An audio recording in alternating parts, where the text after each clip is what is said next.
One of the problems of us young people is that we act as if we were about to live forever. We spend way too much time in activities that are irrelevant in the broader scope of life.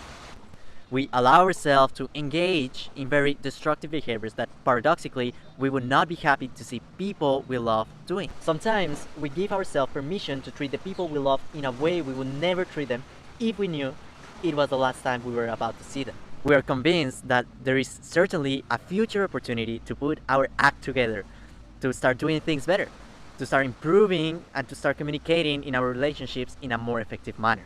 Unfortunately, that is a risky bet as nobody has certainty of how long we have in this life.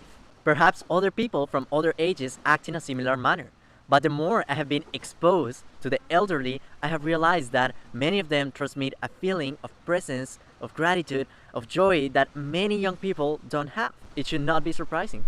They have lived enough to experience the departure of someone they love and see how their physical and psychological faculties diminish over time. And thus, that becomes a reminder of impermanence. That awareness helps them to appreciate the ordinary gifts of life rather than only appreciating the extraordinary. For example, as young people, we tend to affirm we have had a great day only if we can finish the sentence with an achievement.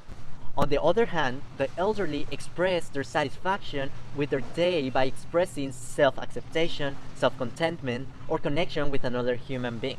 A question that arose my mind was, how can I get the same level of perspective as the elderly? And that was when I found a stoic practice that was used in ancient Greece during the 3rd century before Christ. It was called the Memento Mori.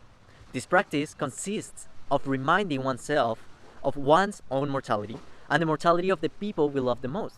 The aim of the practice is to be more mindful of our behaviors, attitudes, and even our language. If we happen to know that today was the last day we would be alive, we would certainly act very differently, as we do when we think we have an entire life in front of us. We wouldn't take the luxury of going against our principles and spending our time in meaningless activities that do not reflect who we are. This practice is the antidote to keep taking for granted the ordinary.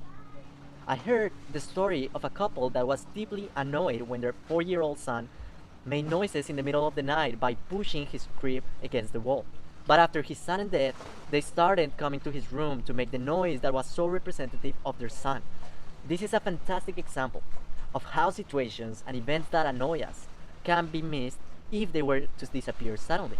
Perhaps many of you get annoyed by receiving multiple messages and calls from your parents every day.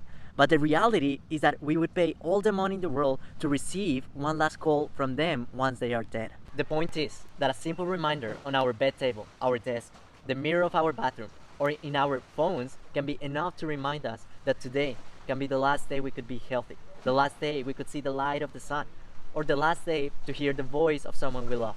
If this topic makes you feel uncomfortable because it seems negative and obscure, think that since the beginning of humanity, there have existed around 108 billion people.